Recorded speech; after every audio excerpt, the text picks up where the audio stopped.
Brown Funeral Homes, Martinsburg, Inwood, and Charlestown, Ranson. We have the tools, we have the talent. It's Miller time. It's Miller time on Talk Radio WRNR. A look at local sports with the play-by-play voice of local sports, Matt Miller. And good evening, everyone. Welcome in to Miller Time on this Tuesday. Along with Matt Crawford, I'm Matt Miller. Plenty to talk about today, and a lot of it is going to be weather-related. Have we had enough rain this summer? I have. Well, guess what? There's still more to come. No, don't tell me that. There is. I want it to be over. We're still waiting for the exact track of Hurricane Florence to know exactly how much we will get. Keep it tuned to Talk Radio WRNR. Bob Kukin will bring us all of the latest as they continue to track that storm system. But what we do know is it will be having a major impact on sports around the Eastern Panhandle and a whole bunch of other places during the course of the next 3 or 4 days. I hate to call Bob Kukin out, but he called in during the pregame show and said we shouldn't have any issues with games this week. Well, that was last week. It was. I think he was looking at that present hurricane system that had come up from the Gulf and was working its way up, and it turned very quickly into a tropical depression. I didn't even know. Was that a thing? That was all last. Yeah, that was all at the end of last week and rolling through. So I think he may have been thinking of that more so than thinking of where Florence may be coming and hitting. Well, it's coming apparently. It is coming. And not as bad up here as it's going to be in North Carolina and South Carolina, and it's going to be ugly down there is what it's looking like. And a lot of folks from here in the Eastern Panhandle are very, very familiar with that area. You know, for a lot of folks in this area, Myrtle Beach has become a place to go. There are other places all along the North and South Carolina coast. I know my parents have been to Duck before, if you're familiar with that general area. And so Hilton Head, Martinsburg has gone with basketball teams, head coach Dave Rogers and his staff, taking teams to various tournaments in both Myrtle Beach and in Hilton Head. And so, you know, a lot of our listeners are familiar with that area, and clearly our thoughts and prayers are going out to the folks who live in those areas, many who are evacuating. I can't imagine what that must be like to, you know, look outside right now and go, okay, everything's fine, but I'm leaving all of my basic belongings and my home and just taking the few things that I can get in the back of a van or a truck or whatever, and I don't know what I'm going to see when I come back.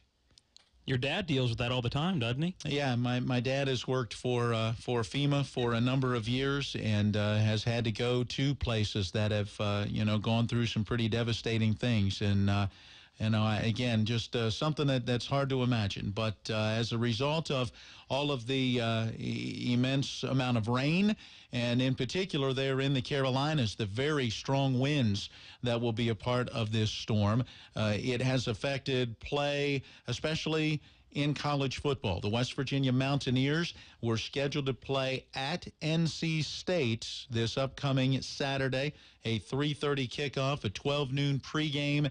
That will now not happen. And it took a little bit of time to be able to reach that decision. We kept waiting yesterday what was going to happen as they continued to monitor things. We talked about it briefly on this program. An article that we had looked at talked about the three options of canceling, postponing, but if you postponed, where are you going to fit it? When are you going to postpone it to? It would probably be the end of the season, December 1st, if neither team played in their conference championship game, or, you know, the other option would be let's move it. And apparently the Mountaineers were not interested in moving it to another day. They don't want a short week going into Kansas State, say next week when they open the Big 12 schedule. Didn't want to use up their bye and maybe play on a Thursday night or a different night that might fit into a schedule somewhere. Didn't want to shorten up a week in those regards. And, of course, NC State, I'm sure they didn't want to move it to a neutral site because they've already sold tickets and have a fan base and so forth. And besides that, even if you move to a neutral site, how many people in North Carolina right now are going anywhere? Nobody. Yeah. or even are concerned about a game. Look, I love my Wolfpack, but you know what? My house may not be here by the end of next week. I'm getting what I can and moving and getting out of the area while I can during this evacuation. So the thought is not on football anyway. So ultimately, the only decision was really one. And so earlier today at 12 noon, we carry live each Tuesday the press conference with Mountaineer head coach Dana Holgorsen. They also then, during the course of that hour, get a chance to talk with some other assistant coaches and or players. And by the end of that hour, Dana Holgorsen's already spoken. It wasn't even the end of the hour. It was 5 minutes after he left the podium, was adamant, we're preparing for NC State. I haven't been told otherwise. He said that 3 or 4 times throughout his press conference that he wasn't worried about. He has been told that there's still plans. So right now his team is preparing to go down to Raleigh and play NC State. And typically those Dana Holgorsen press conferences go about 20 minutes. Yep. So in the span of 20 minutes of him opening up saying we're planning to play, Dan Zangrilli with the IMG Mountaineer Sports Network read this statement. And this is the direct release coming out of Raleigh, North Carolina from the administration of NC State. NC State will not play its scheduled football game with West Virginia University this weekend due to the increasing likelihood of severe and unsafe weather conditions associated with Hurricane Florence. Emergency management resources are expected to be fully utilized and needed throughout the region, and today's decision will help give ample time to deploy those resources across the state. NC State has worked in partnership with university leadership, West Virginia University officials, and the Atlantic Coast Conference and emergency management personnel to arrive at a decision in the best interests and of the safety and the well-being of fans, student athletes, and all parties involved. Should this game be rescheduled or a replacement home game be scheduled, tickets for the West Virginia game will be valid. So that's important to pass along for West Virginia fans holding tickets. If this game or a replacement home game is not viable, a refund will be offered to season ticket holders. Details will be communicated at a later date. So that last sentence, I think, is a little convoluted there. I think there might be some Mountaineer fans. Of course, we have a strong alumni base in Charlotte. I obviously would urge you to call the NC State ticket office. So there you hear from Dan Zangrilli with the IMG Mountaineer Sports Network, one of the hosts, along with Dale Wolfley, for football coverage with the pre-games and post-games each game day, and as well with the Dana Holgorsen press conference show each Tuesday at 12 noon, making the official announcement that this is a game that now will not be played. It was only a matter of time. I mean, you have a Category 4 hurricane hitting the coast of North Carolina and South Carolina, and immediately going inward. It was only a matter of time before they canceled. I mean, this game wasn't getting played. No. Just flat. There's so much other stuff going on. And as you said, I'm the first one to say football is life. But at the end of the day, football isn't the only thing in life. You got to worry about, number one, like you just said, how many people in the state of North Carolina are worried about football right now? You have a storm coming at you that has 140-mile-an-hour winds attached to it. Now, in Raleigh, they're not going to get that.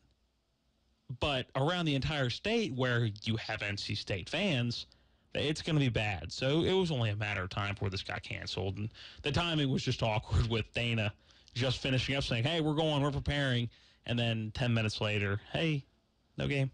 Well, and we checked the NC State website looking to see if there might be a reaction from the Wolfpack, and they had only released the written statement that you heard Dan Zangrilli reading, and the only comments from their head coach was still from his press conference, which was held yesterday on Monday. So we'll have more on the ramifications of this from hopefully both camps as we go through the rest of the week, although there will be no Miller time now on Thursday as a result of the hurricane. So we can now say we've had our first show taken out by a hurricane in just slightly more than a year of Miller time. Even in an indoor facility, we're having things impacted by weather. Now, why are we not having Miller time on Thursday? Because the high school games in the Eastern Panhandle and a few scattered around the Mountain State have moved to Thursday evening, and most of them moved to Thursday evening at 6 rather than the typical 7 o'clock kickoff because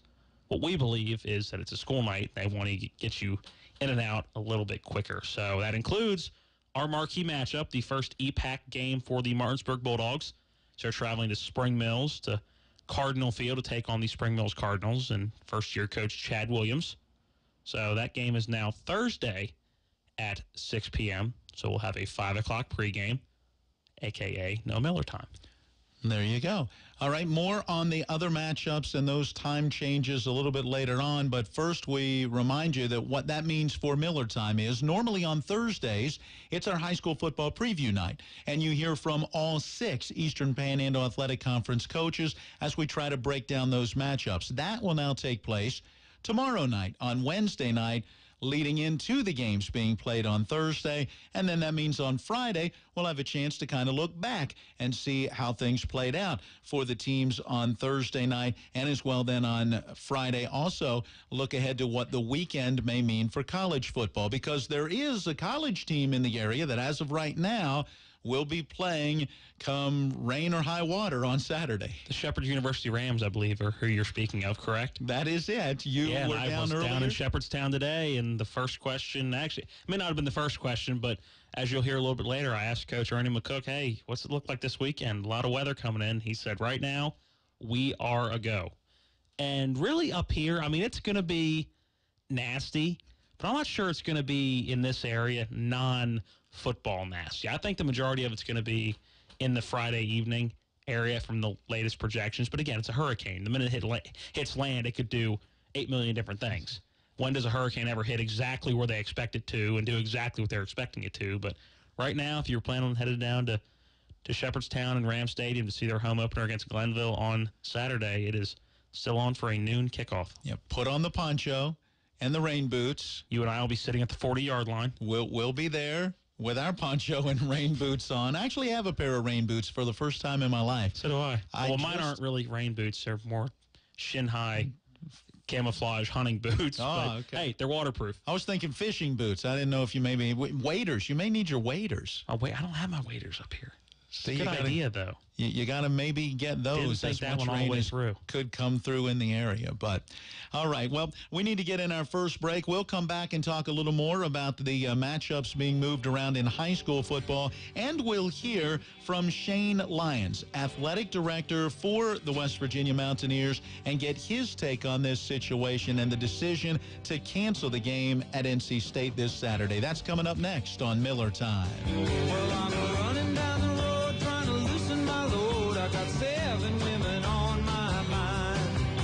For the one Four new car dealerships and 4 used car dealerships in 3 states. Parsons is the largest used car and fastest growing new car dealer in the tri-state area. Take Parsons Ford with huge savings on hundreds of new Fords, financing from 0%. Parsons' goal of financing for all. And Parsons' famous above market trade-in allowances that help make Parsons #1 for used cars too. See why so many won't buy anywhere but Parsons Ford in Martinsburg. We became #1 by making you #1 first. Parsons.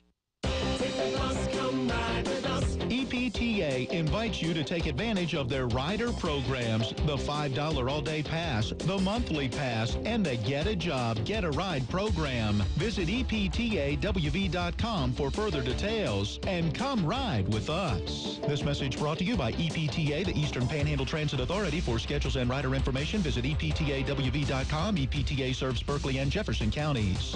Take the bus, come ride with us. I'm Cole Wright with NFL Network now on the Westwood One Radio Network. The annual Monday Night Football doubleheader closed out Week 1 with the Jets and Lions kicking things off. Sam Darnold's NFL career began with a pick 6, but the rookie rebounded, throwing for 2 touchdowns and leading the Jets to a 48-17 W. Matt Stafford's night, not as pleasant. He threw 4 interceptions. As for the nightcap, the Rams bested the Raiders 33-13. John Gruden's Raiders came out of the gate with an early lead when Marshawn Lynch went vintage beast mode for a house call, but a Khalil Mack-less Raiders pass rush allowed Jared Goff to throw 2 scores. As for the Rams' revamped defense, they picked off Derek Carr 3 times, including Marcus Peters, running one back 50 yards for the house call. Meanwhile, Week 2 is only days away. Thursday Night Football on NFL Network, it's back with the Ravens taking on the Bengals in a big AFC North clash Thursday, 8 o'clock Eastern Time, only on NFL Network. This has been NFL Network Now on the Westwood One Radio Network. I used to post to job boards that sent me tons of resumes. Just to find a few people who were right for my job. That old process was not smart. Then I went to ZipRecruiter. Its technology scans resumes for me to find the right people. And actively invites them to apply. So I get qualified candidates fast. Smart. See why ZipRecruiter is rated #1 by employers in the U.S. Try it now for free at ZipRecruiter.com/find. That's ZipRecruiter.com/find. ZipRecruiter. The smartest way to hire. Based on Trustpilot rating of hiring sites with over 1,000 reviews. The national debt is now over $20 trillion. What happens next? Rising inflation, drops in the dollar's value. Some experts say another crash is coming. You can fight this, not with stocks or bonds, but with gold and silver coins in an IRA from Augusta Precious Metals. Call 855-858-5807 and learn how an IRA backed by physical gold and silver can hedge against inflation. Call Augusta Precious Metals right now at 855-858-5807 and get a free gold IRA guide. Call 855-858-5807. If you're a victim in a motor vehicle wreck or injured due to another person's fault, at Ferretti Law Office, we get to work protecting your rights and getting you the money you need and deserve. The insurance companies handling your claims want a fast and cheap settlement. Before making that mistake, call Ferretti Law Office at 264-8505 to discuss your claim for free. You did not choose to be injured, but your choice of law firms can make a difference. At Ferretti Law Office, we're here to help. Do you hear that? Nothing beats the sound of summer unless it's finding a way to make cleaning your pool easier. Now you can with Pool Life. Our complete line of premium pool care products is the easiest solution under the sun for crystal clear, clean pool fun. Get the most brilliant clean ever seen all summer long with Pool Life. Only at fine pool dealers like John's Pool Supplies, close to Gold's Gym on Eagle School Road in Martinsburg. Ask about quality PDC hot tubs. Phone 267-2000 or go online at johnspoolsupplies.com.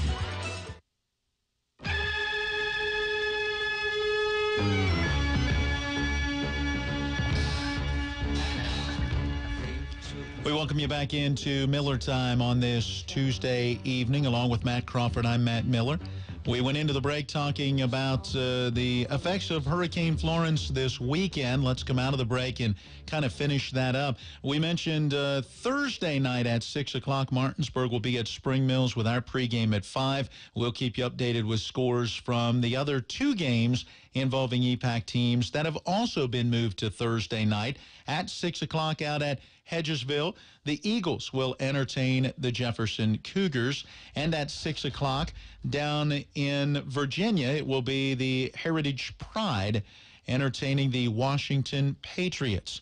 You may go, well, what about Musselman this week? They picked the perfect week to have a bye. Yeah. Again, it was kind of, I think you caught, and you'll hear this a little bit tomorrow, I think you caught Brian Thomas a little bit off with that question because, again, you'll hear this tomorrow, but the first question Matt asked him was, picked a pretty good week for a bye week, and he kind of, well, we didn't know, or there was definitely a brief pause where he's thinking, well, I didn't know, but yeah, it worked out well for them. They're the only team that's really not going to be all that affected by this. Right. They can continue their practice schedule that might be affected a little bit by the rains and so forth, but otherwise on Thursday and Friday night, they'll be out scouting. Depending on how many games get played on Friday night, again, the southern part of West Virginia going to be pretty well affected by this also, and as a result, there have been games moved not only in the Panhandle, but all around the Mountain State. Again, more on high school football with all 6 EPAC coaches coming up tomorrow. Let's get back to the West Virginia Mountaineers very shortly after Dana Holgerson's press conference, in which he said, as far as I know, we're preparing for NC State. Well, then Shane Lyons, the athletic director, took to the podium, and he talked more about the official announcement coming from NC State that the game against the Mountaineers on Saturday had been canceled. Let me just open real quick, Michael, and just say that, obviously these decisions are not easy decisions to be made. Obviously, there's a lot of input from a lot of different people. We were waiting as long as we could to make this decision, and it came this morning after talking to NC State and their officials and meeting with their officials down there about their emergency response teams of not having the game this Saturday. So obviously the release came came out indicating that. I think first and foremost is the safety and welfare of our student athletes going into that type of situation and for their athletes, and more importantly of the citizens of North Carolina and what they're going to be facing here in the next 4 or 5 days was very important to be able to release hotel rooms that fans had, give the ability for those evacuating the coast areas to come inland, so gave more time and relief from that aspect, and that's why a decision was made early this afternoon. All indications from their weather people is the storm is intensifying. It's moving directly towards the coast of North Carolina. Things haven't changed in that matter. It's only intensifying, so that was the need to make the call today, and I'll open up for questions. So is there any chance this game will be made up this season? Really, Greg, we didn't really get into a whole lot of options. Looking at our schedule, it's going to be very difficult. I will tell you, looking at our dates, October 20th, I will not be scheduling a game on our off week. Anybody that knows football knows I'm not going to play a game on Saturday, turn back around to play a game on Thursday night. So that's not an option for me. I'm trying to help our coaching staff and our student athletes be prepared each and every week, and that would not allow them to do that, especially with the opponent having a week and a half to prepare. There you hear from Shane Lyons, athletic director for West Virginia University, part of his press conference today with the announcement that NC State and WVU will not play this Saturday as a result of the pending storm, Hurricane Florence. Now, there has to be a financial impact for both of these institutions. Just a smidge. Just a little one.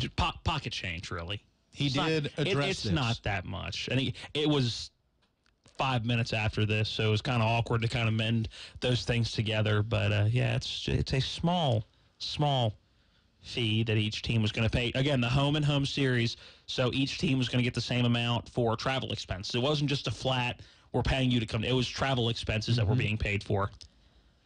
$300,000. Which is chump change in Division I football. Yeah. You really hate to say that because that's a lot of money. Yeah. But at the same time, when you look at multi-million-dollar budgets for these Division I programs with scholarships and travel expenses and equipment and all that goes into a season, that $300,000 is nothing to sneeze at, but at the same time, not a major hit, I don't believe, probably for either institution. And the other thing I thought was interesting was Lyons throughout the press conference. You could tell he didn't really want to do a press conference. Kind of got thrown into it. He was kind of snippy at certain times dealing with the media. But there was a couple times and towards the end of the press conference where they said, well, what's going to be the ramifications with money being transferred back or the contract extending or figure out when you're going to play? And he goes, we made the attempt. It's not our fault the game got canceled. They're going to come up here next year and then we'll figure it out. So to him, it really wasn't, well, it's a circumstance. We'll figure it out and we'll try to do what's best. In his mind, we were ready to play. You guys canceled. So that's on you guys to figure out, referring to NC State. Which I thought was a very interesting, the state's going through a Category 4 hurricane heading its way. I thought he was very abrupt and really kind of cold when we were ready to play. We were getting ready to head down there. That's on them. They canceled it. We didn't. So I just thought that was very, all right, it's not like they called you and just said, it's going to be a little chilly this Saturday. We're not going to play. They got a hurricane coming. Have a little sympathy. I get this affects you in a very minimal way, but have a little bit of sympathy for a state that's getting ready to get hit harder than with the hardest hurricane in state history is what it's looking like. And he was just very, very cold about it. Yeah, 1950s, I believe, the last 54. time a hurricane came through with these kind of winds, and these winds are actually 10-plus miles per hour faster. There is one impact, and you brought it up to me off mic. We've got about 30 seconds, but you wondered, will this affect the Mountaineers when it comes to any of the rankings? I think it will. I think when you get down to crunch time at the end of the year, okay, this team, Washington has played one more game than the Mountaineers have. Why shouldn't they get a little bit more of a nod than the Mountaineers do? Well, and the Mountaineers do lose a Power 5 conference opponent. I'm not saying that's how it should be. I'm just saying it's probably going to be part of the mindset later on in the season. We'll see how it all plays out. Up next, it's tomorrow's date in sports history as Miller Time continues. CBS News Update. That's the sound of people in Nags Head, North Carolina, preparing for the onslaught of Hurricane Florence. Matthew Scammell is boarding up his business there. Nobody plans for these sort of things to happen. Nobody wants them to happen, but that's the real truth about living on the water, living next to the beach. The storm's winds are currently at 140 miles per hour, and it is growing larger by the hour. North Carolina Governor Roy Cooper. Even if you've ridden out storms before, this one is different. Don't bet your life on riding out a monster. CBS's Jim Krasula is in Little River, South Carolina. Store shelves are increasingly bare as people prepare for Hurricane Florence. Right now we're looking for water. We've been to Walmart and the shelves are clear. The windows of many homes, bars, and restaurants are boarded up in this quaint fishing village near the North Carolina border. Landfall is expected on Friday. CBS News Update. I'm Allison Keys. Local forecast. Weatherman Bob Kukin. Not a bad evening weather-wise across the eastern panhandle despite the cloud cover. Temperatures hovering around 70 degrees or so. Lows first thing in the morning to about 65. And some fog to start the day in places too. Clouds will be around for tomorrow with a high near 80. There is the small chance of a later afternoon shower or thunder shower. That rain chance dissipates overnight. Thursday rain chances increase again. I'm Bob Kukin, Talk Radio, WRNR. WVU Medicine is committed to recruiting highly qualified medical professionals and is pleased to introduce several new providers who've joined our medical staffs at Berkeley Medical Center and Jefferson Medical Center. Dr. Farnaz Hushman, Pulmonology, Dr. Craig Clark, Orthopedics, Dr. Jeffrey Bowman, Obstetrics and Gynecology, Dr. Kevin Hibbett, General Surgery, Dr. Sam Wanko, Hematology Oncology, Dr. Consuelo Cruden-Parham, Obstetrics and Gynecology, and Dr. Apoorv Prasad, Neurology. WVU Medicine, growing to meet the needs of our community. Let's face it, sometimes local is just better. Locally grown, locally sourced, shop local, eat local. But what about local expertise? At Allstate, Gary Kelly is just that, a local. So contact Martinsburg Allstate agent Gary Kelly today so he can help you with protection that's right for you and the things you love most. Call 304-263-4596. Allstate, are you in good hands? Subject to terms, conditions, and availability. Allstate Assurance Company, Northbrook, Illinois. Allstate Vehicle and Property Insurance Company. Your NBC Sports Radio update starts now. Some bad news in Carolina. Greg Olsen refractured his surgically repaired right foot against the Cowboys. There are no plans for surgery at this time. The team said they will monitor the rehab and evaluate his progress on a monthly basis. Patriots have added Corey Coleman and Benny Fowler, just trying to get some depth for their wide receivers. Moving along to college football, and this could be a big one. Bryce Love from Stanford, the senior running back, an undisclosed injury, is not going to play this weekend against UC Davis. Speaking of not playing, a bunch of games are being either rescheduled or canceled. UCF, UNC canceled due to Hurricane Florence. Wake Forest also against BC. They're moving their game up to Thursday, so continue to monitor that with some of the storms on their way. In total, 16 baseball games on the slate tonight. I'm Keith Irizarry, and this is NBC Sports Radio. There's this funny correlation between the size of a gift for a woman and her excitement level. Oh, she gets excited if you get her a gift, any gift. It's exciting to get a present. But compare her excitement over a big box that has, say, a new closet organizer system in it to a little, really little box from Bechtel Jewelers. Big box with big items in it.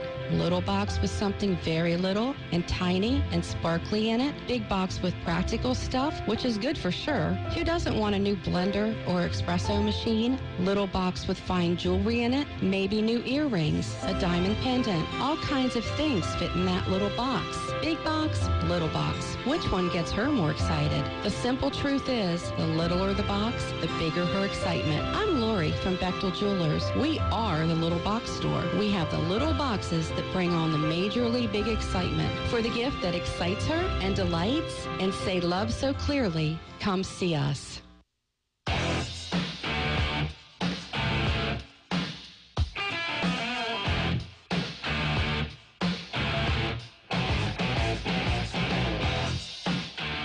And we welcome you back into Miller Time on this Tuesday evening. Matt Miller along with Matt Crawford. We've been talking high school and college football as games around the area involving high school teams, as well as the West Virginia Mountaineers, who were supposed to travel to NC State, all being altered as a result of Hurricane Florence. We'll talk more about the Shepherd Rams during the 6 o'clock hour, as we'll be on the air until 6:30 tonight. Then we'll join the Washington Nationals in progress. What are they doing right now? They're playing a doubleheader. That's what they're doing. Right. They got rained out in Philadelphia last night. And while the Nationals really don't stand a chance at the postseason, the Phillies still do. Well, the Nationals are winning 2-0 in the bottom of the 7th right now. That is Game 1. Game 2 scheduled to start at around 6:35. Now, that was the initial schedule. They went 3:05 and then 6:35. I think they're still trying to make sure they get things in before any potential rain that might move into the Philadelphia area as we get later into our evening and headed into the overnight hours, which is why they went 3:05 and 6:35 as the scheduled start times. The Nats are rolling right now. They've only given up 2 hits. Yeah, well, now that they're playing spoiler, they seem to be playing better baseball. Now that it's a bunch of who's who of who's playing for the Nationals. Was it Eric Fetty? Eric Fetty, he got the start today. And Miller in relief. And then Glover is on the mound now. Oh, those guys have been around throughout the year. Yeah, but not consistently. Now, what's the rest of the lineup look like? I know Harper was in. He's been red hot. It's Adam Eaton, Trey Turner, Bryce Harper, Anthony Rendon, Juan Soto, Zim, Wilmer Defoe, Spencer, Keyboom. So it's pretty standard 1 through 9 lineup for the Nats. Pretty straightforward then, what we've seen throughout the year. Yep. But for whatever reason right now, at least seem to be getting it done. Now that they're not mathematically eliminated, but now that it doesn't matter anymore, they're getting it done. Now that they're playing that role of spoiler. And again, I think it's what you got to do. If you're a big league team, you're out of it. Your motivation now becomes... You couldn't get it done, so ruin other teams' chances of getting it done. Let's see if we can play that role of spoiler and at least show you deserved the, we were good enough if we'd have played all the way up to our potential. If ifs and buts were beer and nuts, oh, what a party we'd have. All right, let's get to our feature. Speaking of a party. It's time to take a look at tomorrow's date in sports history. We're taking a look at the 12th of September, 1885, the highest score recorded in any first-class soccer match, 35. So I assume that means 35 goals in one game. Between the two teams combined. That's what I'm thinking. Wow. And once again, our website that we go to doesn't tell us really how it played out. How do you say 35 goals, but don't say it was, 18 to 17 or whatever? Wow. Who knows? All right. Wonder how many goalie changes were made in that one. All right. This one confuses me. Okay. Annie Londonnery, or Annie Kopachki, completes the first round-the-world trip by a woman on a bicycle. Now, stop me if I'm wrong here. Doesn't it seem like it would be awful hard to get from the United States to Europe or the United States to China on a bike? It does. So I guess it's if you were on land, she rode the bike the entire time. But that's not around the world. That's just around every continent. Unless she rode the bike around the deck of the ship that was taking her over. There's no way. So that she was able then to go all the way around the world. Well, it took her 15 months, and Annie collected $10,000 back in 1895. That's a good amount of money back So 1895, she was still riding one of those bikes with the big old front wheels on it, and no way she rode that all the way across the world. I'll have to do some research on that. 1911, Boston's Cy Young versus Christy Mathewson of the Giants. It's a pretty good first-class Hall of Fame matchup right there. The Giants won 9-0. 9-0. 9-0. 1914, Yankees shortstop Roger Peckinpah Beckenpaul. Again, names were just so much. That's even a God-given name, and it's better. Baseball names in the past were awesome. At 23, becomes the youngest manager in the history of baseball. I'm going to assume player manager in those days. I'm guessing at 23, yeah. Yeah, you don't see that a lot anymore. Pete Rose was one of the last ones to do that. And that was in the 80s. Yes. 1930, this is a cool one. Brooklyn Dodger catcher Al Lopez hits Major League's last recorded bounce home run. So I'm guessing before they enacted the ground rule double policy, if it bounced, went over the fence, it was a home run. It's the only thing I can think of. Either that or the pitch bounced and he actually hit it maybe like cricket off of one hop. Could that be it? No. I mean, it could, I guess. I don't know. It's got to be one of the two. We'll have to look that one up, too. Yeah, we'll have to look that one up. We got homework to do now. White Sox, Minnie Minoso. Yeah. In 1976 at 53 is the oldest player to get a hit in Major League history. 53 years young. 1979, Indiana Pacers cut Ann Myers, first woman on an NBA club. 1979 also, Carl Yastrzemski gets his 3,000th hit off New York Yankee Jim Beadle.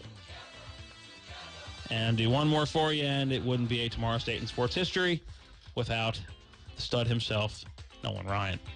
Nolan Ryan's 4-3 victory over the Twins is his 312th career victory. So that is your look at what's going on tomorrow in sports history. All right, so now that we're done tomorrow in sports history, I figure it's only fitting that we talk about today in history, but put our own little spin on it. Because, as many of you know, it's September 11th, one of the, if not the darkest day in American history. And while there's several other 1,000 things more important than sports when it comes to September 11th, sports ended up becoming a big part of the grieving process, especially when you look at the city of New York and the state of New York. Yeah.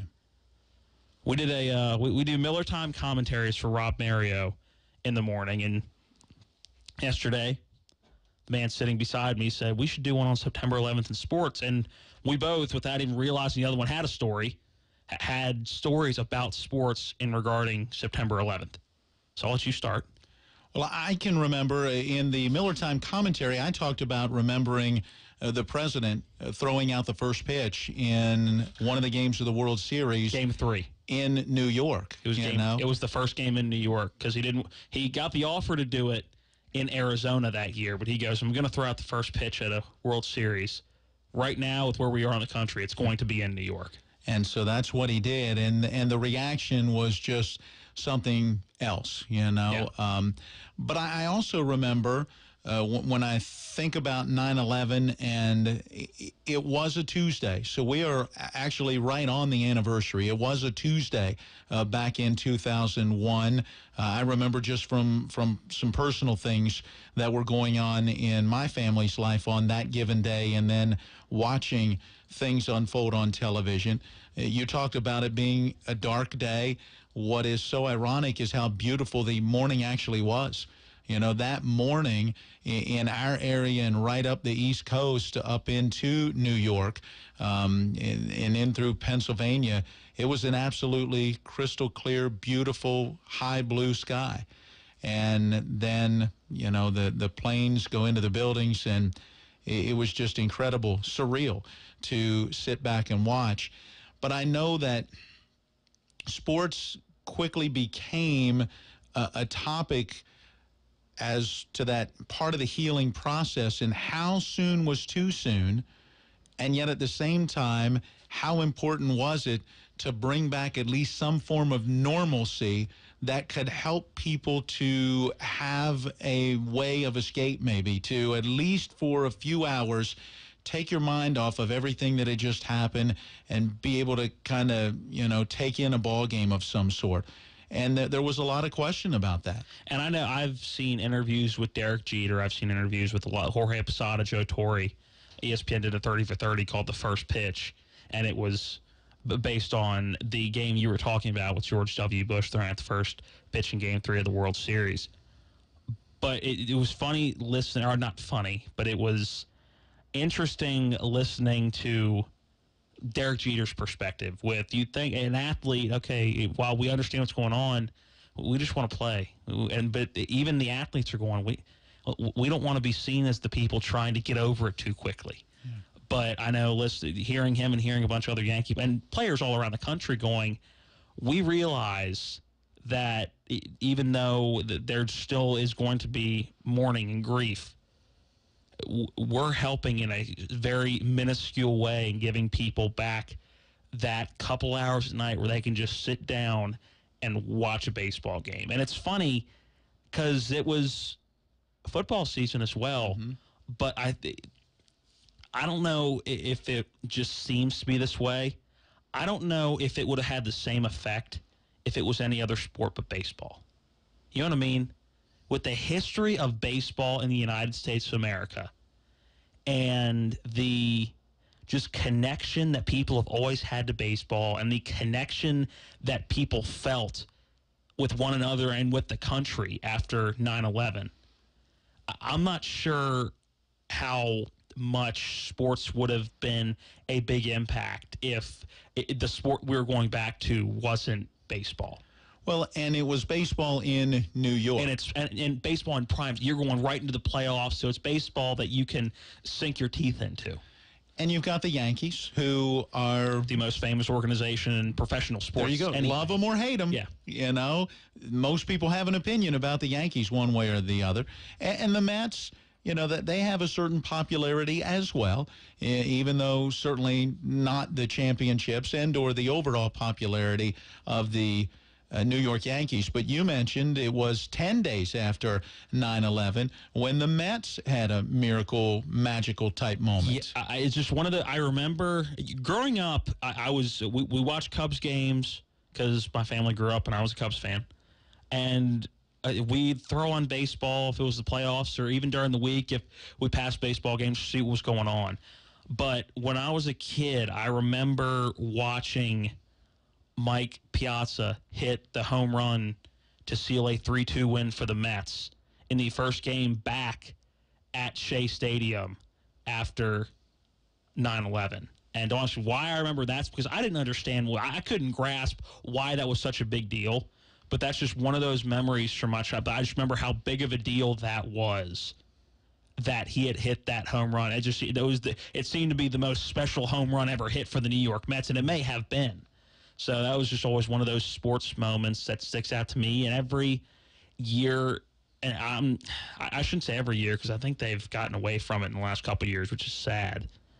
But going to Redskins games, the Sunday either before or after September 11th, and everybody getting an American flag, and 90,000 people at FedEx Field all holding up an American flag for the national anthem with a 110-yard long American flag in the middle of the field. And it's just always one of those moments where you go, okay, this is what country unity is. And you and I both talked about this. And watching the clip of George W. Bush walk out onto the mound at Yankee Stadium, throw out the first pitch, and the roar he got in applause when he walked out, and then the deafening roar that I'm sure it was when he threw the ball over the plate, which I'm sure had to have been one of the hardest things he did as a president.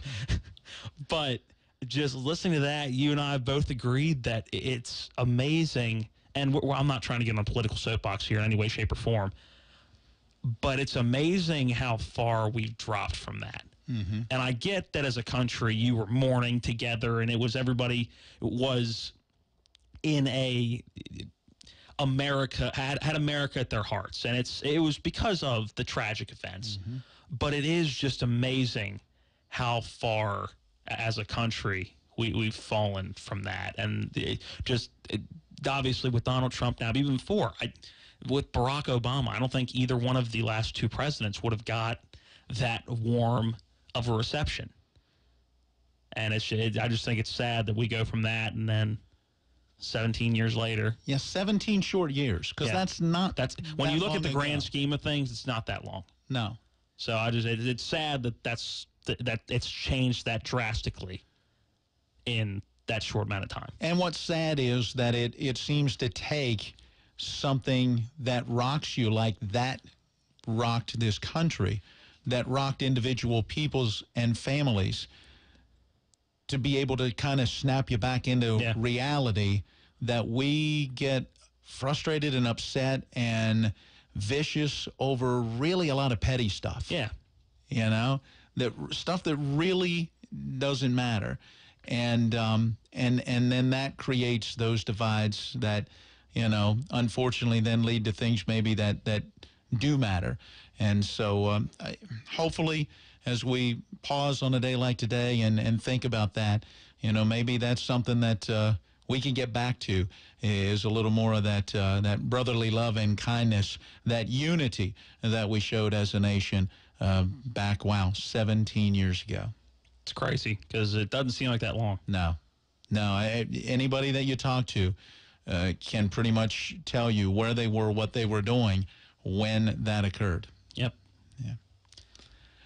Let's take a break. We've only got a few minutes left in this portion of the program. We are going until 6:30, as we normally do on a Tuesday evening. That'll lead into Washington Nationals baseball, Game 2 of their doubleheader today in Philadelphia against the Phillies. Up next, we'll go back to talking a little more football on Miller Time.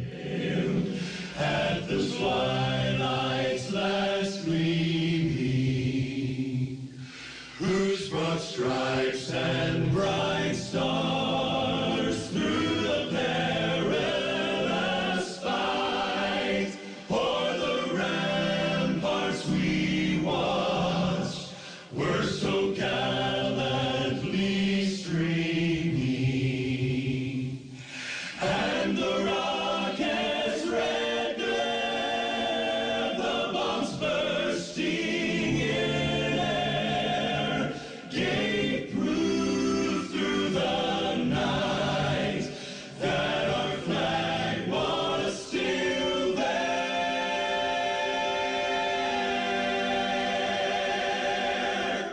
Oh, say does that star-spangled banner yet wave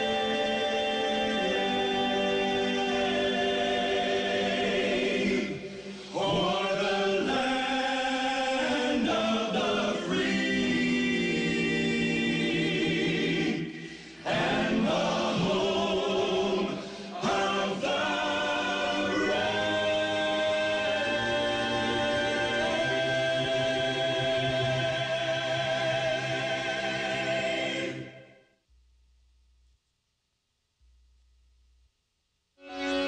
It's Ram Truck Month at Miller's Chrysler Dodge Jeep Ram in Martinsburg, and that means great deals all over the lot, like 2018 Ram trucks with up to $12,500 off.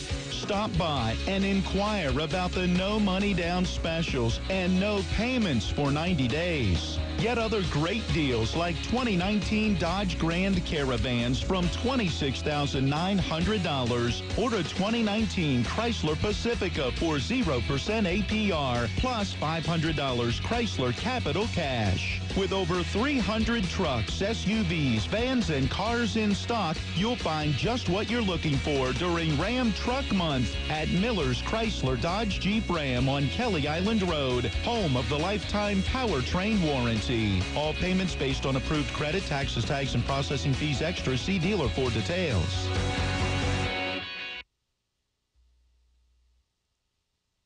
Burke, Schultz, Harmon, and Jenkinson. We're accident, injury, and disability lawyers with over 120 years combined trial experience. When you owe an insurance company money, they want to be paid right away. When an insurance company owes you money, that's a different story, isn't it? At Burke, Schultz, Harmon, and Jenkinson, we devote ourselves to making that story turn out in your favor. We play hardball. Injured in a car wreck? Call for a free consultation. Call us at 304-LAWYERS or 304-263-0900. Since 1877, Farmers and Mechanics Insurance Companies have proudly supported our local community. Farmers and Mechanics has the insurance products to meet your needs, including home, auto, farm, dwelling fire, business owners, and umbrella coverage. Please contact your local independent agency for a review of your insurance needs and ask for a policy from the company that knows you best. Farmers and Mechanics Insurance Companies, just off Edwin Miller Boulevard on Administrative Drive in Martinsburg. FMIWV.com. Let's see. Load the clothes in the washing machine. Add detergent. Turn on the washer. Wait, where's all this water coming from? Oh, no! Disasters happen. Fire, water, and natural disasters. Tell your insurance provider you prefer Blue Ridge Property Restore. Blue Ridge Property Restore, getting you back from disaster faster. She's gonna kill me. Simply free e-checking from City National Bank. Perfect if you want basic checking with no monthly service fees or balance requirements. Stop by any of our 7 Eastern Panhandle locations or visit us online at bankatcity.com. City National Bank. Member FDIC, equal housing lender.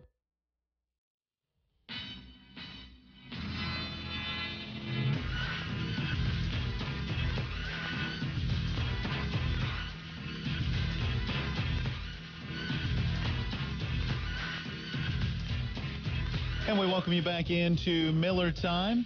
Matt Miller with you, joined by the jumping around Matt Crawford. That's the words of the song, but it doesn't mean you have to do that right now. He's requesting. If you're on the dance floor, then I think you See, jump I don't dance around. on the dance floor. Nobody wants to see that. So you assume I want to see it while you're dancing in your seat while bouncing up and down. Folks, if you want to see that, go to YouTube and WRNR TV, and you can see the silliness sometimes that goes on in studio as we dance around and gesture at one another and so forth during the course of a Miller Time program.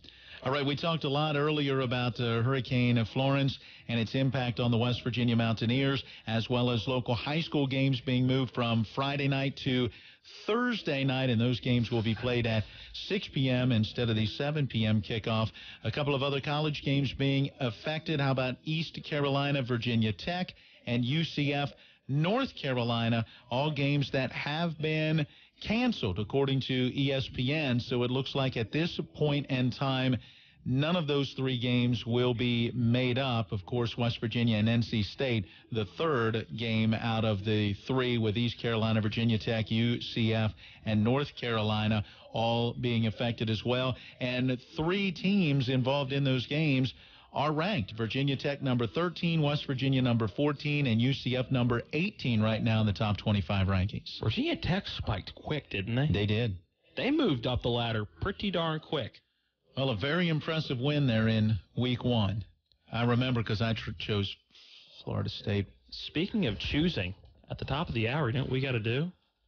We got to... we don't really need to look at those. I think we do. I'm not sure we need to look at those picks. We must. We made a commitment. We have fans that want to hear. And I just kind of want to rub it in your face how I already know the outcome of the college games. And I know the outcome of the NFL games, so I think I'm still going to be sitting pretty, but we're talking about our pick'ems. It is Tuesday, and with everything going on today, I think we just honestly forgot. Yeah. We needed to tally them up, and then tomorrow we will do our pick'ems quickly because it'll be our high school football Wednesday. And we won't have as many games to pick because we would normally pick a WVU, but they're not playing. I'll be anxious to see, will this impact the NFL in any way? I think by Sunday it should all be gone. I don't know if, I guess Carolina could be affected.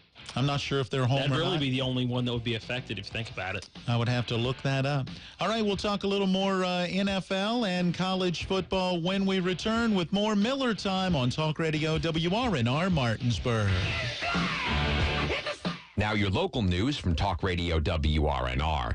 29-year-old Lonte Cook of Martinsburg was sentenced yesterday to 21 months in prison after pleading guilty last October to 1 count of aiding and abetting possession with intent to distribute cocaine base. That's according to U.S. Attorney Bill Powell. Cook admitted to having crack cocaine in October of last year in Berkeley County. The Bureau of Alcohol, Tobacco, Firearms, and Explosives and the West Virginia State Police investigated. Gas prices in Martinsburg remained the highest recorded this week for the AAA East Central's gas price report at about $2.95 per gallon. Of the metro areas surveyed, Huntington had the lowest price at about $2.71, while the average gas price in West Virginia was $2.83. AAA also reported an average gas price of $2.85 nationwide. The Martinsburg-Berkeley County Chamber of Commerce is hosting their annual Tailgating Under the Stars auction this Friday night at 6 over at the Purple Iris. I'm Adam Boardman, Talk Radio WRNR News. Now, with your local forecast, weatherman Bob Kukin. Persistent cloud cover and some foggy areas late night into tomorrow morning. Looking at a low near 65 degrees. Tomorrow's high closer to 80. Again, lots of clouds. A small chance of a scattered shower or thunder shower later in the day. And then clouds overnight. It'll be a little bit warmer with lows closer to 70. Thursday, clouds build in. Showers develop in the afternoon with highs in the low 80s. I'm Bob Kukin, Talk Radio WRNR.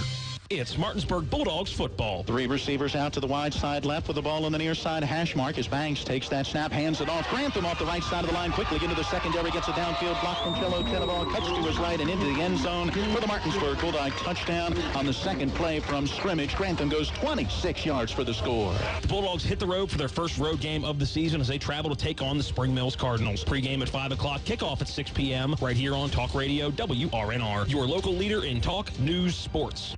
Howdy, cowpokes. Do your business cards look like they were designed by a code roper? Well, this cowboy knows the advantage of dealing with folks the old-fashioned way. When you order printed material on the internet, you're stuck with what you get. But when you need printed material to look just right, you want to deal with folks you know. And that's what you'll find at Panhandle Printing and Design. Local folks that have been delivering results for years. They can help with everything from design to production of stationery envelopes, business cards, invitations, vinyl signs, banners, vehicle wraps, and a lot more. They can answer all your printing questions, and you can call them on the phone or hop on your horse and go see them, because they're your one-stop printing shop where they have something for everyone. Panhandle Printing and Design at 124 North Maple Avenue in Martinsburg. Call 304-267-7400. You can even find them online, too, if you want to. If you need printed materials, don't deal with some city slicker you'll never meet. Trust the folks at Panhandle Printing and Design. The Brown Funeral Home is hosting a charity golf tournament Friday, September 21 at the Woods Golf Course. It's the second annual Operation Rec for Vets, with 100% of the proceeds and donations going to the veteran men and women at our local VA hospital. The goal is to raise money for the recreational needs of the veterans that benefit the programs that the hospital provides. The tournament tees off at 10 a.m. at the Woods Golf Course in Hedgesville, with food provided by Chick-fil-A and dinner catered by the Woods. To be a sponsor, make a donation, or to register to play, call 304-263-8896. WVU Medicine is pleased to announce the addition of orthopedic surgeon Dr. Craig Clark to the Jefferson Medical Center staff and WVU Medicine Orthopedics and Sports Medicine. Dr. Clark joins Dr. Bradford Wright and the team at WVU Medicine Orthopedics and Sports Medicine, offering leading-edge, full-service orthopedic care. Both board-certified orthopedic surgeons specialize in total joint replacements and general orthopedics, as well as sports medicine. For more info, call WVU Medicine Orthopedics and Sports Medicine at 304-725-2663.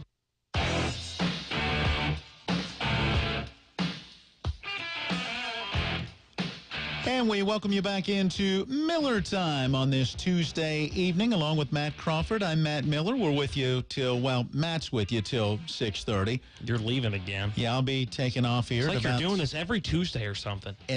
Yeah, for 16 weeks. Yeah. Mr. Teacher Man over here. 16 out of like 17. There is the break during Thanksgiving. But otherwise, yeah, on the way to Shepherd University. All right, before you, quote unquote, as you said off mic during the break, embarrass me on national radio for my struggles early on in the pick'ems, I wanted to bring up one NFL note. As I was looking for the article as I had read it on my phone the other day, and my phone just crashed, so I'm not able to pull it up.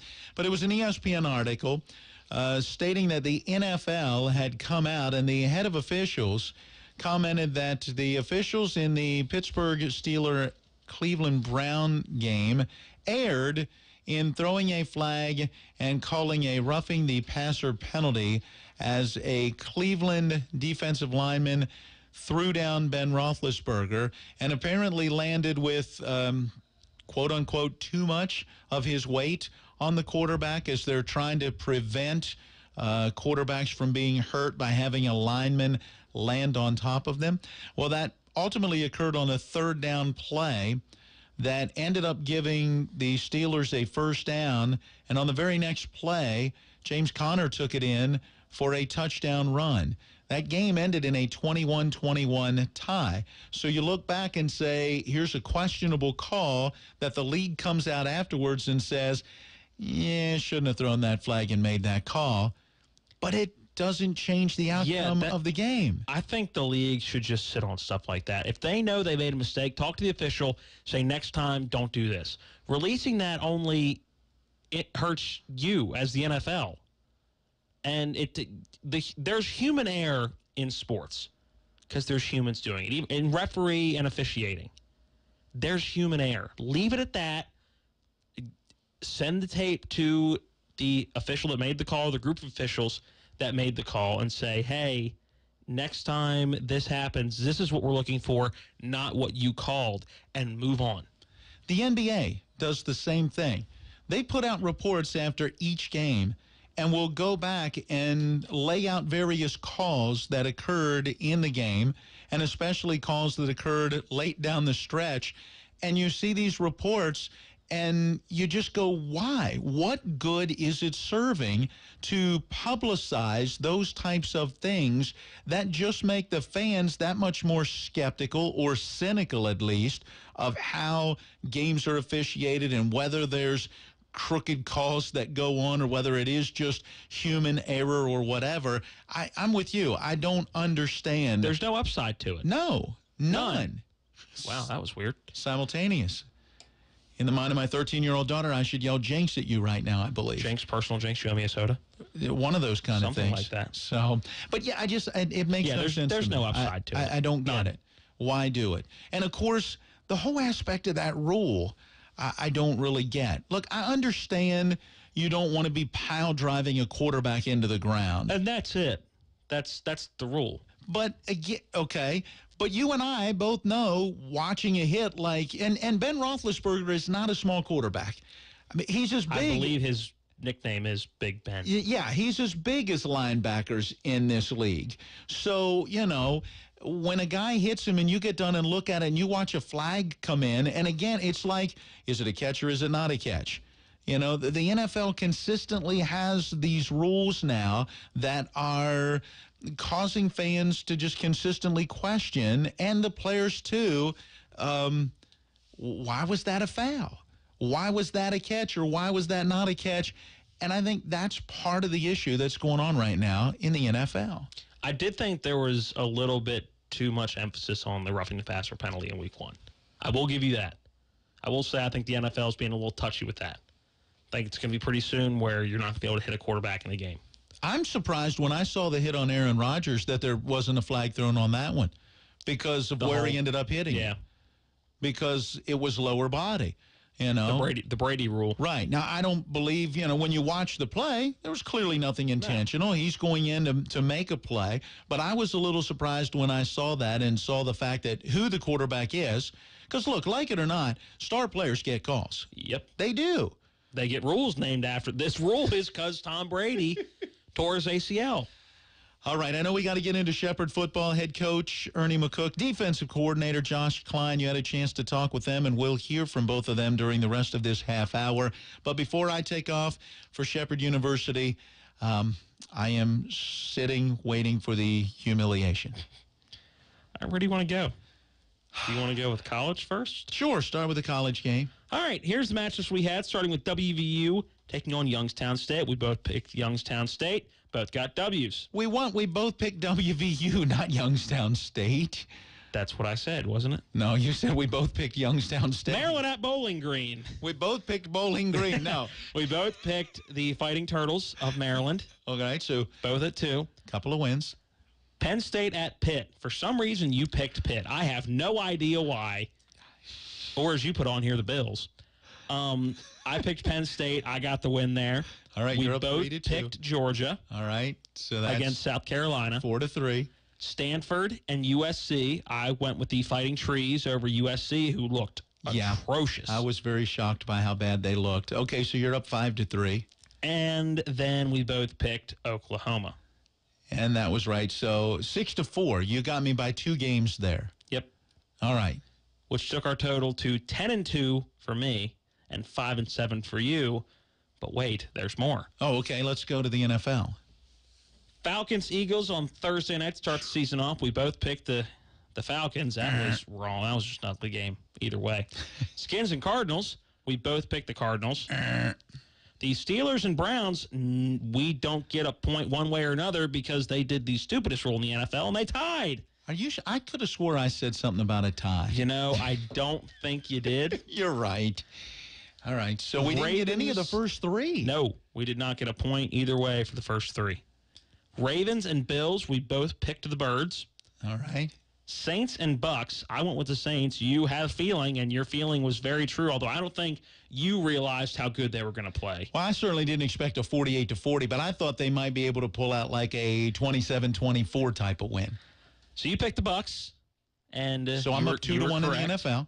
And then we evened things out with the Rams-Raiders game where you were taking Chucky in his return to the Raiders. Looked good in the first half. And I picked the boy wonder, Sean McVay, Jared Goff, and Todd Gurley, and the Rams, and I was victorious. So we both went 2-3. Oh, did you see? Speaking of records, all 7 new head coaches this year lost. Yeah, I 0-7. Caught that. Yeah, that was at the NFL level, by the way. So through 2 weeks of our pick'ems, the standings are Matt Miller in second place. Congratulations, you're in second. Hey, at 7-10. All right, I'm and getting there. Myself, Matt Crawford, is in the lead with a record of 12-5. 12-5. I'm rolling. You're not. I don't know. I can taste the ribeye in my mouth now. Yeah, it's just a matter of who pays for the ribeye, which could still be you by the end of the season. Look, we are in. All I'm saying is, so far in college, I have your number in college football right now. Okay, all right, but there's Just still saying. time. There's still time. That's why I say I'm only in second. I'm chasing down the guy in the front, which is me, and you're gonna keep staring at the taillights. No. All football season long. You'll be hearing the horse racing moniker in your sleep, and down the stretch they come, and I'll be gaining on you the whole way. You're not. So just be I ready. jumped out front, and I'm gonna be playing defense At the wire. It might even be one of the picture finishes. It's going to be like when you're driving go-karts around and you take the outside, then you cut the guy off on the end. Yeah. That's going to be me. All right. It's like a NASCAR race. Remember Mario Kart? I'll be throwing banana peels. You'll be slipping all over the place. It's hard to throw banana peels when I'm in front of you. You be throwing the turtle shells. Because they bounce around. Yeah. You drop a banana, I'm in front of you. It's not going to do anything. All right, we're going to take a break. When we come back after Matt Miller decides to make his exit from us, we'll talk some Shepherd University football. I had a chance to go down to Shepherdstown today and talk to head coach Ernie McCook and defensive coordinator Josh Klein. That and taking a look at the Glenville State rivalry, which will be renewed this Saturday in a rainy, windy is what it's looking like. Shepherdstown at Ram Stadium. So we'll talk to those two guys and talk some Shepherd football coming up next on Miller Time.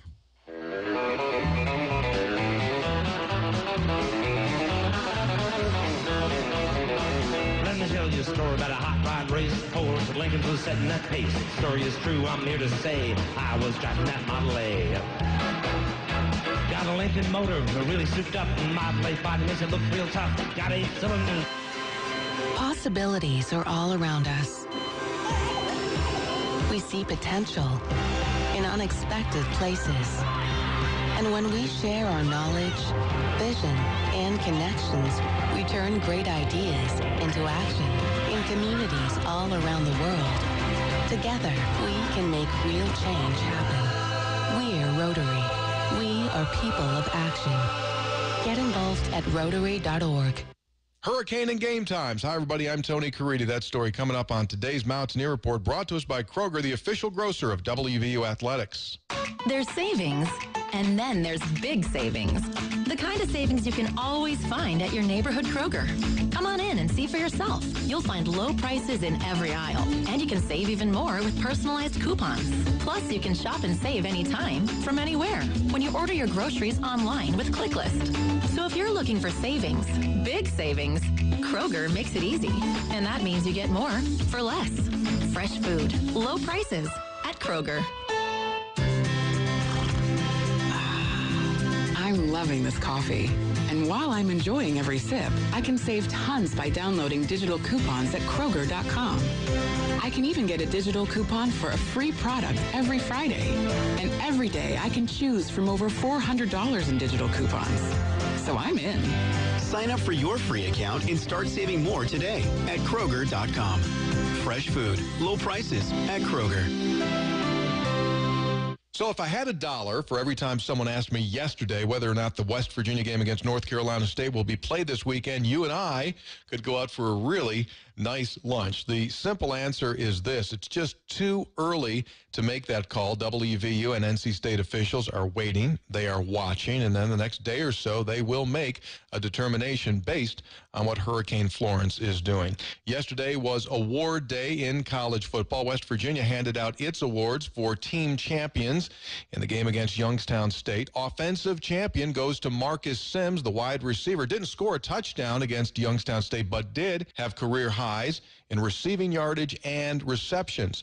Defensive champion honor, well, this week that goes to Keith Washington, a backup defensive back for the Mountaineers, who has played well in each of the first two games. And the special teams champion, Rex Sunahara, the Mountaineers' long snapper. One other Mountaineer note to share. Everyone wants to know when the games will begin, right? Well, we don't know about NC State, West Virginia, but we do know that the Kansas State, West Virginia game, which is coming up a week from Saturday here in Morgantown, the Big 12 opener for both of these schools, that game will kick at 3:30 a week from Saturday, 3:30, and it will be televised by either ABC, ESPN, or ESPN2. Another award, Will Greer won this one last week, week number 1. It is the Walter Camp Football Foundation Offensive Player of the Week. Week number 2, it goes to another Big 12 quarterback, Oklahoma's redshirt junior, Kyler Murray. The quarterback earns the honor after being responsible for 5 touchdowns in Oklahoma's victory over UCLA. That is today's Mountaineer Report, brought to us by Kroger, the official grocer of WVU Athletics. I'm Tony Caridi on the Mountaineer Sports Network from IMG. Coming up, more Miller time. Do you use catheters? At Comfort Medical, we understand your needs. Nobody wants to use a catheter, but because you have to, let us help you make it an easy and virtually pain-free process. At Comfort, we've been a leader in home delivery of medical supplies for years. You know us, and you can trust us. We have hundreds of catheter styles to choose from, and if you're covered by Medicare or private insurance, you can get up to 200 catheters per month at little or no cost to you. We have catheter specialists standing by right now to help you select the best catheter for your unique needs. Call now and speak with a friendly catheter specialist. 800-399-6835. 800-399-6835. Remember, with Medicare or private insurance, you can get up to 200 catheters a month at little or no cost to you. So call right now. 800-399-6835. 800-399-6835. 800-399-6835. That's 800-399-6835.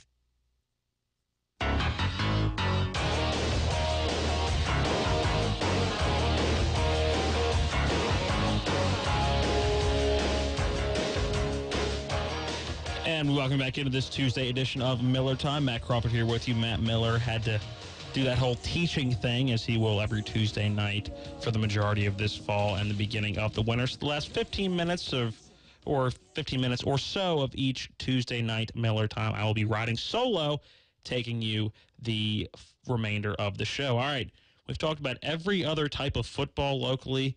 Time to talk some Shepherd football. They're coming off a bye week after a tough loss to start the season at Notre Dame. It's weird saying the Shepherd Rams coming in at 0-1.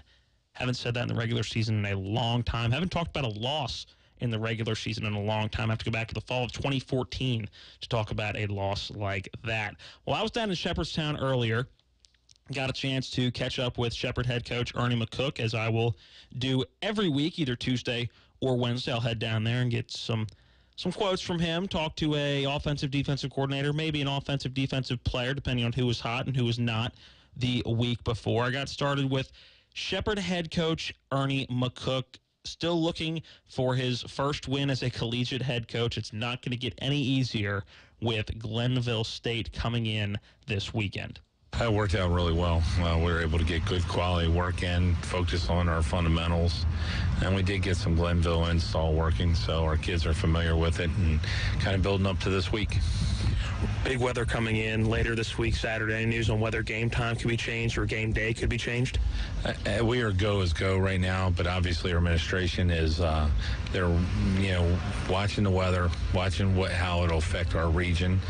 Obviously, our first thought is to the people that are being hit by the hurricane, and then what happens after that, our administration will make the decision accordingly, but they are watching it daily. You said you've looked at Glenville a little bit last week and then into this week. What do you see in Glenville coming in this week? Glenville's a great football team, well coached, hard nosed. It's been a great rivalry for us for a long time. I know we're going to get their best effort. We're going to give them our best effort, and we'll have two good football teams playing. They've got some nice transfers in their place. They got a running back from Florida State that is pretty explosive. They have a couple running backs that are really good. They have a linebacker that's a JUCO transfer that was a Division I guy. So they're a really formative football team, and they're hard-nosed, well-coached, and it's going to be a tough ball game. You mentioned the rivalry with Glenville State. Not all that competitive in recent years with guys on this team. Do they still see it as that rivalry? Everybody that's been around and been part of some of those heartbreaking losses that we've had to them, they better know. Do you think the weather could impact what you've seen in filming them so far, possibly change up what they're doing a whole lot? I think any weather of significance will impact both teams, and both teams will have to plan accordingly. Didn't run the ball a whole lot last week. I know last week you said that was because of the deficit you were in. Is the running game going to be a little more involved this week? We definitely, for us to be successful offensively, we're going to be able to establish the run and, be balanced in our offense. Coach, thanks. Good luck. We'll talk to you after the game. Very good. Thank you. Shepherd head coach Ernie McCook, again, suffering that tough loss to open up his collegiate coaching career last week, falling 35-33 at Notre Dame. I ended the conversation talking about the rivalry because anybody who's been around Shepherd for a long period of time knows that while everybody within the Mountain State or the surrounding states locally, that there have been some pretty good rivalries. I mean, you think of the Shippensburg rivalry just because it's regional and it's going to pick back up next year when the Rams join the Pennsylvania State Athletic Conference. But Glenville State is one of those rivalries that if you ask anybody from the 80s or 90s, that's the team. That is the team you always want to beat, and that is the team that you can really mark your season, whether it was a success or not, if you beat Glenville State. Looking at the overall series lead, or the overall series record, I should say, Shepherd leads it 34-25 with 2 ties. So one of the closest series when you look at teams that Shepherd has played consistency. I mean, only a few games separating these two teams. 9 games now separating Shepherd and Glenville State in the overall series history. So it should be a good game. Last year was a pretty tight game.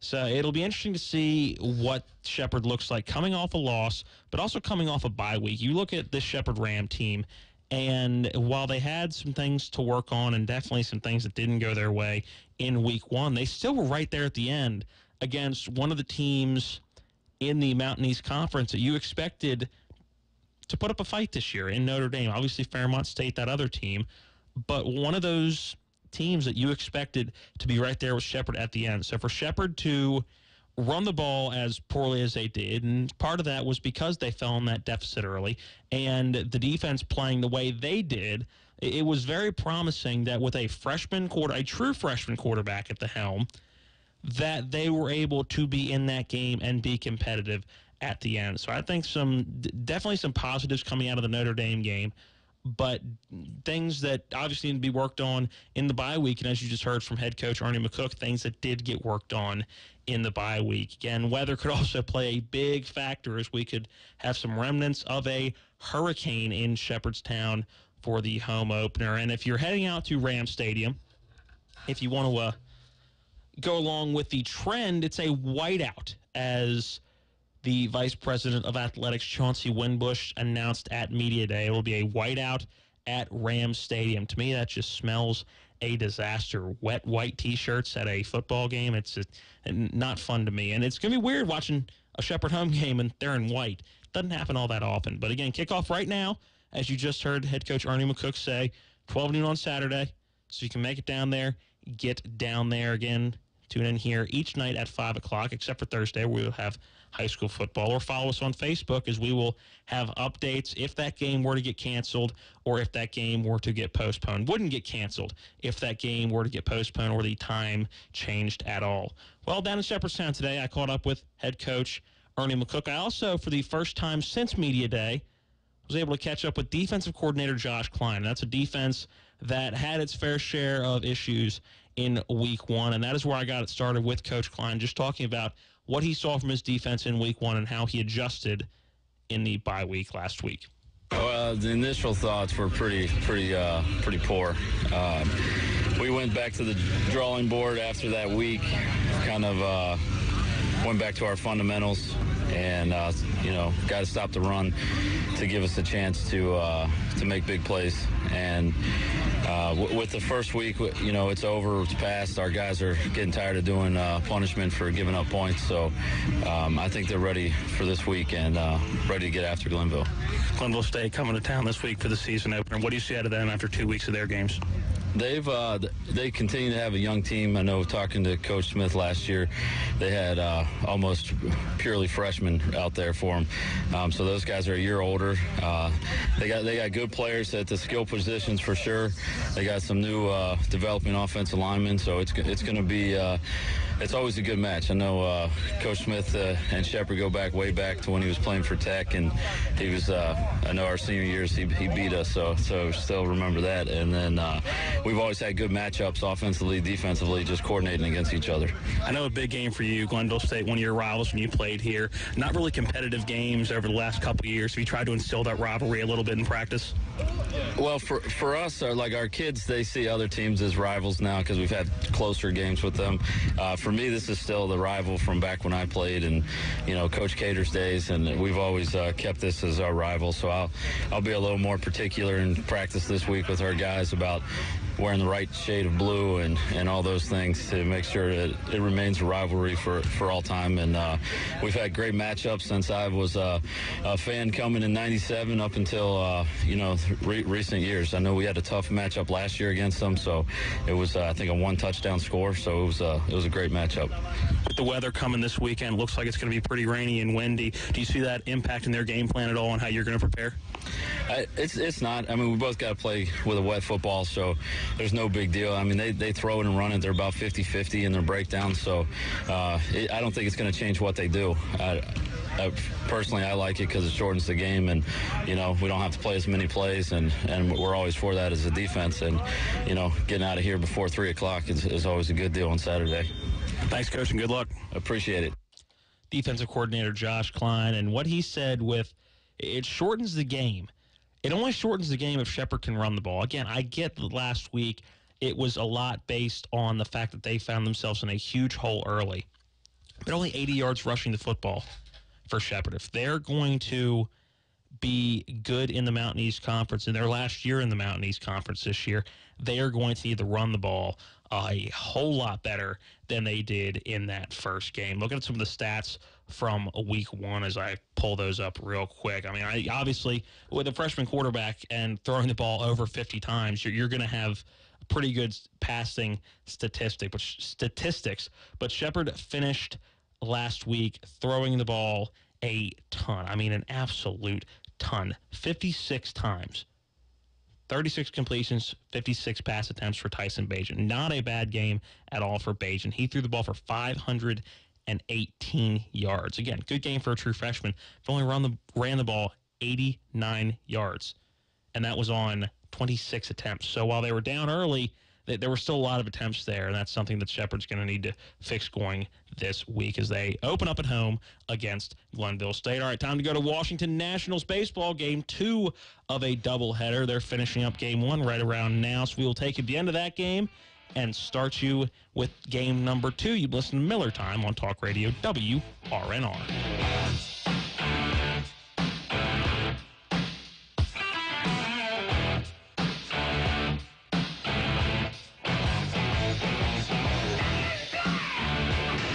balls and 2 strikes. You know, if he's got the finish, if he can elevate, that's where you